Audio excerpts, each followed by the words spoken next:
So hello everyone, कैसे हैं आप सभी। और आज जो हमारा टॉपिक होने वाला है क्लास 9th की एक पोयम है रेन ऑफ द रूफ, उस पे हम बात करेंगे। उसको हम line by line original text से समझेंगे, ठीक है। और इसको पढ़ने के बाद, इसको देखने के बाद कोई भी क्वेश्चन आपका नहीं रह जाएगा, सब क्वेश्चन आपके हो जाएंगे। उसके बाद हमारा जो नेक्स्ट सेशन होगा वो होगा पेट कोर्स के लिए, जिसमें आपको लिटरेरी डिवाइसेस में समझाऊंगा। और उसके बाद एक और क्लास होगी जो आप लोग को भी मिलेगी यूट्यूब पे। वो क्लास रहेगी एमसीक्यूज की। हमारी टेस्ट सीरीज का एक जो पार्ट है, आप भी टेस्ट सीरीज ज्वाइन कर सकते हैं, ठीक है। चलिए स्टार्ट करते हैं सेशन को without waste of any time. तो सबको good evening, good evening all of you. So dear students, आज हम लोग जो बात करने वाले हैं वो रेन ऑन द रूफ की बात करने वाले हैं, ठीक है। ध्यान रखिएगा, रेन ऑन द रूफ, यहाँ पे रेन ऑफ द रूफ लिखा है लेकिन रेन ऑन द रूफ है ये, ठीक है। इसको बल्कि अभी एडिट कर देते हैं, ठीक है। रेन ऑन द रूफ, तो ये आपको ध्यान रखना है। और जो रेन ऑन द रूफ है, ये इसका इंट्रोडक्शन मैं आपको सबसे पहले बता दूं कि इसको लिखा एक्चुअली किसने है, तो कीनी ने लिखा है, ठीक है। ध्यान रखिएगा, कॉर्टेस कीनी ने लिखा है। अगर आप लोग को लिखना हो तो लिख लीजिएगा, क्योंकि हो सकता है पूछ ले, हालांकि पूछेगा नहीं, क्योंकि ये जो 9 10 11 के कोर्स होते हैं ना, इनमें ऐसे क्वेश्चंस जो हैं कम ही पूछता है, ठीक है। तो राइटर का नाम आप लिख लीजिएगा, कॉर्टेस कीनी, ठीक है। और जो ये कहाँ के थे, तो भैया ये न्यूयॉर्क से संबंधित थे। कहाँ से थे? न्यूयॉर्क। न्यूयॉर्क आप लोग जानते होंगे, अमेरिका की एक जगह है न्यूयॉर्क,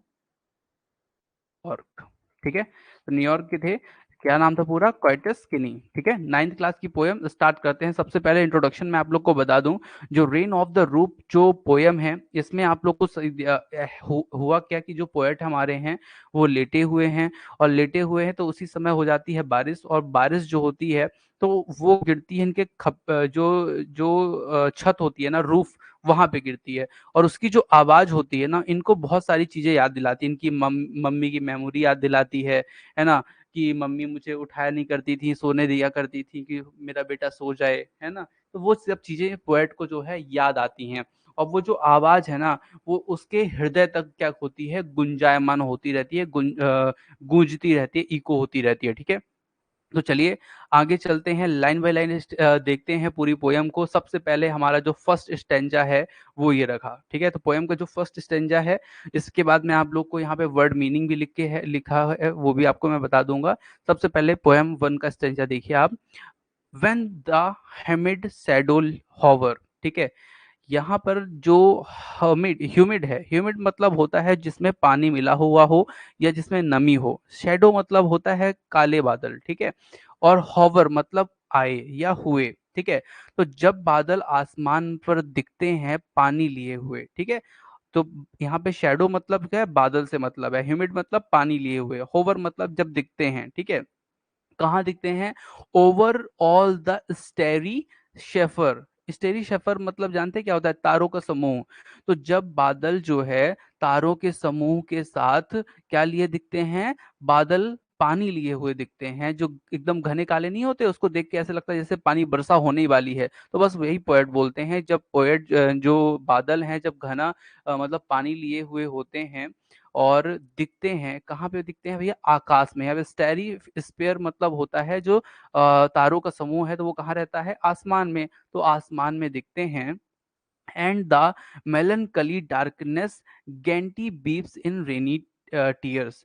तो ऐसा लगता है जैसे वो दुख से भरा, मतलब वो जो दुख भरा अंधेरा है ना, जो मेलनकली डार्कनेस है ना, जो दुख से भरा हुआ अंधेरा है, उसके कारण ऐसा लगता है जैसे आसमान ना रो रहा हो। उसके ना रेनी जो बूंदें गिरती हैं वो वैसे लगती हैं जैसे कि मतलब वो क्या हो? आंसू हो, ठीक है। तो यहाँ पे पोएट जो पर्सोनिफाइड कर रहे हैं कि आंसू जो है आदमी के निकलते हैं, लेकिन ये बादल के निकलवा रहे हैं, मतलब पर्सोनिफिकेशन यहाँ पे है, ठीक है। तो यहाँ पे लिटरेरी डिवाइस पर्सोनिफिकेशन है।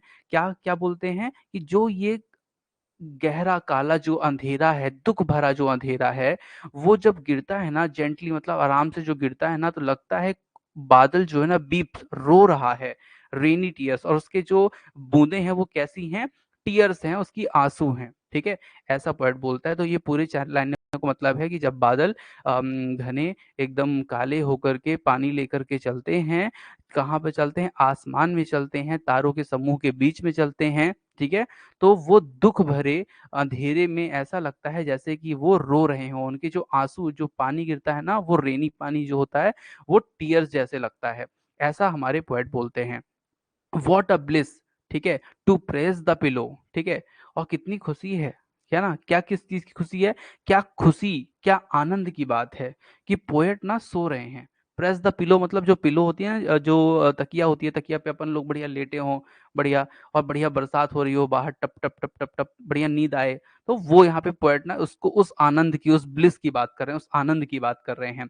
Of a cottage chamber bed, यहाँ पे कॉटेज चैम्बर बेड मतलब होता है एक झोपड़ी टाइप का होता है, झोपड़ी नुमा जैसे घर नहीं होते ऐसे ऐसे, जिसमें खपड़े लगे होते हैं, खपड़े आप समझते हैं, जो कच्चे घर होते हैं जिनमें खपड़े लगे होते हैं छोटे छोटे, तो उसको बोल रहे हैं, ठीक है। तो उस तरह का कॉटेज में ना वो जब बूंदें गिरती हैं तो इनको बहुत आनंद आता है, और ये पिलो पे रहते हैं एकदम। And lie listening to the patter, और लाई लिसनिंग मतलब लेटे हुए, लिसनिंग मतलब सुनते हैं, पैटर मतलब उस आवाज को, वो जो आवाज है ना, जो बूंदे गिरने की जो आवाज है उसको सुनते हैं। और of the soft rain overhead, और ये जो सॉफ्ट रेन हो रही है ना, tip tip tip tip tip, ये इनके जस्ट ओवरहेड मतलब सर के ऊपर ही हो रही है।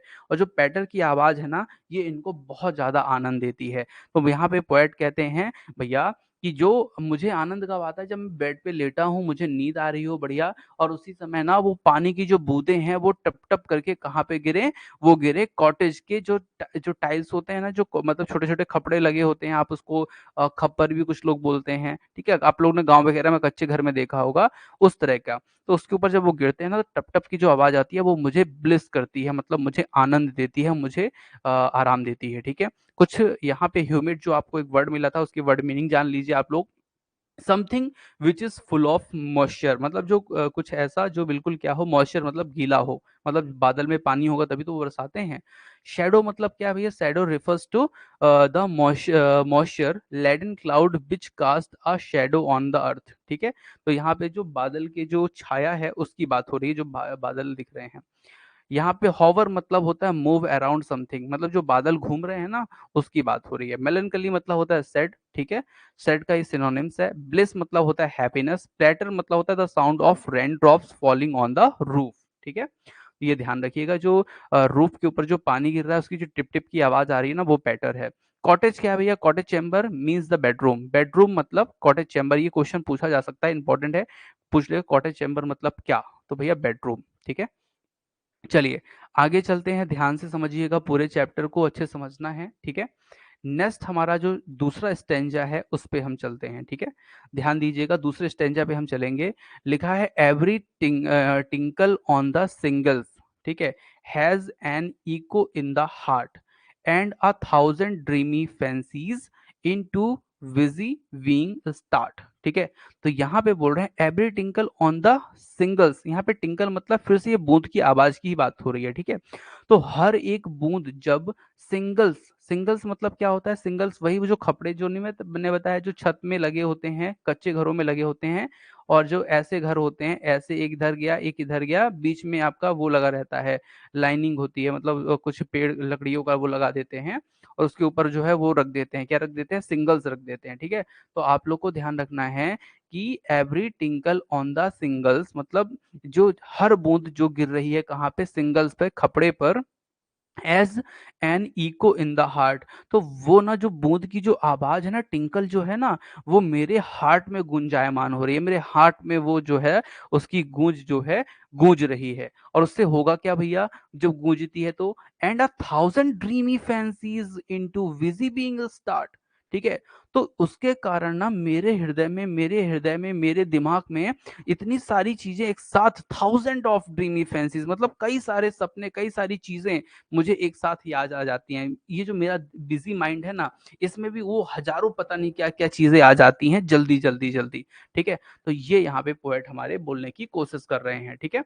नेक्स्ट, नेक्स्ट है एंड अ थाउजेंड रिकलेक्शन बीप्स their air threads into woof as I listen to the patter of the rain upon the roof, ठीक है। तो इसका मतलब क्या हुआ, तो इसका मतलब मैं आप लोग को बता दूं कि as a and a thousand recollection weave their air threads into woof, इसका मतलब ये हुआ, इस साउंड की वजह से पोएट को पुरानी यादें आ जाती हैं। रिकलेक्शन, रिकलेक्शन मतलब पुरानी यादें जो हैं वो दिमाग में उनके पोएट के आ जाती हैं। जो कौन सी यादें हैं, जो थाउजेंड ऑफ दिमाग जो बातें थी जो उसके बूंद की सुनाई देने से आती थी, वही बहुत सारी वो क्या होती है रिकलेक्ट, मतलब होता है ना कि मतलब रिमेंबर आ जाए, फिर से याद हो जाएं, तो वही याद इनको आ जाती हैं। ठीक है, फिर क्या बोलते हैं, नई यादें और पुरानी यादें मिलती जा रही हैं, weave their air threads into woof, मतलब ये जो यादें हैं ना, नई और पुरानी, ये एक दूसरे में मिक्सअप होती जा रही हैं, मतलब जल्दी जल्दी आ रही हैं, क्योंकि है ना थाउजेंड ऑफ है। As I listen to the patter, जब मैं ये पैटर को सुनता हूँ, of the rain upon the roof, जब इस मैं पैटर को सुनता हूँ ना, तो मेरे इधर में क्या होता है, वो गुंजायमान होती है वो आवाज। साथ में मुझे बहुत सारे मेरे जो ड्रीम हैं, जो अधूरे हैं, जो पूरे होने वाले हैं या पूरे हो चुके हैं, वो मेरे दिमाग में आ जाते हैं, और सब इकट्ठा क्या हो जाते हैं, मिलजुल जाते हैं, जब मैं पैटर मतलब वही आवाज सुनता हूँ। ठीक है, यहाँ पे पैटर एक आवाज के लिए शब्द यूज किया गया है, और टिंकल एक शब्द यूज किया गया है आवाज के लिए। टिंकल मतलब क्या होता है, टिंकल मतलब होता है शॉर्ट लाइट रिंगिंग साउंड। ठीक है, टिंकल मतलब क्या होता है, शॉर्ट लाइट रिंगिंग साउंड। ठीक है, ये चीज आप लोग ध्यान रखिएगा। शॉर्ट लाइट रिंगिंग साउंड मतलब एक छोटा सा टिप टिप टिप टप का साउंड। सिंगल्स मतलब क्या होता है, rectangular wooden tile used on roof, मतलब ये वुडन टाइल होती है, रेक्टेंगुलर होती है, मतलब चौकोर होती है। ठीक है, चौकोर मतलब एक तरफ ज्यादा चौड़ी, एक तरफ कम चौड़ी, मतलब लंबी ज्यादा चौड़ी कम, और उस तरह की टाइल जो होती है उसकी बात हो रही है। ठीक है, वुड की होती है। इको मतलब क्या होता है, इको मतलब होता है रिपीटेड साउंड। ठीक है, रिपीटेड साउंड मतलब इको, है ना, जिसे हम बोले गूंज रही आवाज। वूफ मतलब क्या होता है, वूफ मतलब होता है बेल्ट। बेल्ट मतलब क्या होता है, the thread women across the loom. ठीक है, मतलब बहुत सारे जब धागे होते हैं, जैसे ये अपना जो मान लीजिए मैं टी शर्ट पहना हूँ, ठीक है, तो टी शर्ट जो होता है वो एक धागे से ही बहुत बार गूंथ गूंथ के बनता है, तो ये वहीं पे बूफ मतलब होता है। बूफ मतलब जो धागे को गूंथ के बनाया जाए। ठीक है, तो यहाँ पे ध्यान रखिए, थ्रेड मतलब धागा, इंटू वूफ मतलब उसको गूंथ गूंथ करके बनाया जाता है। मतलब यहाँ पे जो मतलब है, जिस तरह से कोई कपड़े को गूंथ-गूंथ के धागे को बनाया जाता है, उसी प्रकार जो मेरे दिमाग में जो यादें हैं ना, वो आके सब क्या हो रही हैं, मिल-जुल जा रही हैं, ऐसा पोएट कहना चाहते हैं। ठीक है? पैटर मतलब क्या होता है? पैटर मतलब होता है साउंड, मैंने आपको बताया था अभी। बिज़ी बीइंग मतलब यहाँ पे पोएट ने अपने आप को कहा है कि मेरा जो ये जो बिज़ी माइंड है ना, इसमें भी हज़ारों चीज़ें याद आ जाती हैं, जब ये बूँदें गिरती हैं। ठीक है? पैटर सिंगल्स पे। हमारा लास्ट स्टैंजा है, टोटल इसमें 3 स्टैंजा थे। ठीक है, ध्यान रखिएगा, 8 लाइन हर स्टैंजा में है, टोटल 24 लाइन की ये पोयम है। ठीक है, now in the memory comes my mother. ठीक है, यहाँ पे ध्यान दीजिए, जब जो पोएट है ना, अपने माँ की मेमोरी याद आती है, मतलब उनको अपनी माँ की भी याद आ जाती है। ठीक है, जब वो बूंद सुनते हैं ना, जो बूंद जो गिरती है शिंगल्स पे, तो इनकी अपने माँ की भी याद इनको आ जाती है। As she used in year along. ठीक है, as she used in years along. ठीक है, तो इनको कैसा लगता है, जो बहुत दिन पहले, जैसे कई साल पहले मेरी माँ मुझको ना मेरे साथ जो मेरी माँ का जो उठाती थी। ठीक है, आगे वो लाइन भी आपको समझ में आएगा। As she used in year along, used मतलब क्या होता है, जो पुरानी आदतें होती हैं। ठीक है, उनको पोएट अब यहाँ पे याद कर रहा है, अपने माँ के साथ जो उनकी पुरानी यादें थी उनके बारे में वो याद कर रहे हैं। ठीक है, क्या होता है यहाँ पे, to regard the darling dreamers, ere मतलब पहले, she left them till the dawn. अब यहाँ पे इसका जो पूरे लाइन का मतलब होगा वो क्या होगा, to regard the darling dreamer. यहाँ पे डार्लिंग मतलब जो होता है जिसको अपन बहुत ज्यादा प्यार करते हैं। ठीक है, तो यहाँ पे जो वो एक लड़का है ना, मतलब जो हमारा पोएट है ना, वो अपनी माँ से बहुत ज्यादा प्यार करता है, और माँ भी उससे बहुत ज्यादा प्यार करती है। तो वो अपनी माँ को बोलता है माँ, पोएट के मतलब माँ जो है पोएट से बहुत प्यार करती है। तो to regard the darling dreamer. ठीक है, ere she left them till the dawn. यहाँ पर उसकी माँ जो है, वो जब तक डॉन मतलब भोर, भोर मतलब जो सूरज की जो किरणें होती है ना, जब तक ना पड़ जाएं तब तक वो अपने बेटे को नहीं उठाती थी, क्योंकि वो अपना जो ड्रीम है, जो उसका सपना है, वो देखते रहे। और जो माँ है वो उसको देखती रहती थी। ठीक है, क्योंकि उसको बहुत प्यार करती थी, तो उसको सपना देखने देती थी, उसके ड्रीम को तोड़ने नहीं देती थी। ठीक है, जब तक डॉन नहीं, मतलब जब तक सुबह भोर नहीं हो जाती थी तब तक। Oh, I feel her fond look on me. ठीक है, पहले जब सोने देती थी, जब दिन ना निकले, मतलब ये यहाँ पे वो तो मैंने आपको बता दिया, जब सोने देती थी, ठीक है, और मैं फील कर सकता हूँ, ठीक है, क्या बोलता है, ओ आई फील, मैं फील कर सकता हूँ, क्या कर सकता हूँ, फील, कि मेरी माँ मुझे कैसे देखती थी ना, फॉन्ड लुक ऑन मी, मेरी माँ मुझे कैसी प्यार भरी नजरों से देखती थी, क्योंकि वो मुझे बहुत मानती थी, ठीक है। As I list to this refrain, ठीक है, तो यहाँ पे क्या होगा, यह जो साउंड है ना, जो अभी ये पैटर साउंड है, ये जो पैटर साउंड है, as I list to this refrain which I played upon the shingles by the patter of the rain, तो इसका मतलब क्या हुआ, यह जो साउंड है, जो बार बार सुनाई दे रहा है, जो खपड़े सिंगल्स पर जो बार बार गिर रहा है, वो ना मुझे इन सब चीजों की क्या करता है, याद दिलाता है कि मेरी माँ मुझे कैसे देखती रहती थी, मुझे सोने देती थी, मुझे उठाती नहीं थी, क्योंकि इसका कहीं ड्रीम ना खत्म हो जाए, ड्रीम ना टूट जाए, ठीक है। तो ये पोएट पूरी बातें कहते हैं और यहीं पे पोएम हो जाती है हमारी समाप्त, ठीक है। तो आप लोग को डियर स्टूडेंट्स मैं बता दूं कि ये जो पूरी पोयम है, इसकी राइमिंग स्कीम है ABCDDEFE। अब इसे निकालते कैसे हैं, तो देखिए मैं आप लोग को बता देता हूँ राइमिंग स्कीम कैसे निकालते हैं। तो सबसे पहले देखिए यहाँ पे क्या लिखा है, होवर लिखा है ना, होवर, तो इसे आप मान लीजिए कि ये ए है, ठीक है, होवर को आप क्या मान लीजिए, ए है। अब ये क्या लिखा है, सेफेस लिखा है, सेफेस मतलब आप मान लीजिए बी है, ठीक है। अब डार्कनेस आ गया, अब तीसरी चीज आ गई, तो इसे आप मान लीजिए ये सी है, ठीक है। और उसके बाद आप मान लीजिए फिर क्या आ गया, टीयर्स। अब देखिए यहाँ पे स्टेरी स्पियर्स, और यहाँ पे देखिए टीयर्स, मतलब एक ही तरह का इनका प्रोनाउंसिएशन हो रहा है, मतलब ये बी हो गया, तो ABCB, ठीक है। अब पिलो जो है वो तीसरी चीज आ गई, चौथी चीज आ गई, तो डी हो गया, ठीक है। अब यहाँ पे बेड आ गया, तो बेड क्या हो गया आपका, बेड कहीं पे मिला है ऊपर क्या, ऐसा डी फॉर्म पे नहीं मिला ना, तो ये आपका हो जाएगा ई, ठीक है। और उसके बाद क्या हो जाएगा, पैटर, पैटर ऊपर कहीं मिला है, पिलो, ये पिलो था, ये पैटर, तो यहाँ पे क्या हो जाएगा, एफ हो जाएगा, ठीक है। और यहाँ पे क्या हो जाएगा, ओवर हेड, तो ये बिल्कुल वैसा ही है जैसा यहाँ पे बेड, वैसे यहाँ पे हेड, तो यहाँ पे ये ई हो जाएगा। तो इस तरह से जो हमारी राइमिंग स्कीम बनी वो क्या बनी, ABCBDEFE, ठीक है, ABCDEFE, ठीक है। ये हमारी राइमिंग स्कीम है इस चैप्टर की, इस स्टेंजा की, ठीक है। तो इस तरह से आप लोग को ध्यान रखना है, पूछ लेगा क्वेश्चन कि रेन ऑफ द रूफ का जो राइमिंग स्कीम है वो क्या है, तो आप लोग को बताना पड़ेगा, ठीक है। तो देवियों सज्जनों, इस सेशन में इतना ही। आप लोग रेवन इंस्टीट्यूट से जुड़ करके पढ़ाई कर सकते हैं, ठीक है। मिलते हैं अपन लोग नेक्स्ट सेशन पे, जिसमें हम लोग पैड स्टूडेंट वालों को कुछ लिटरेरी डिवाइस और कुछ इंपॉर्टेंट बात बताने वाले हैं, ठीक है। तो thank you for watching, next session पे मिलते हैं। ओके।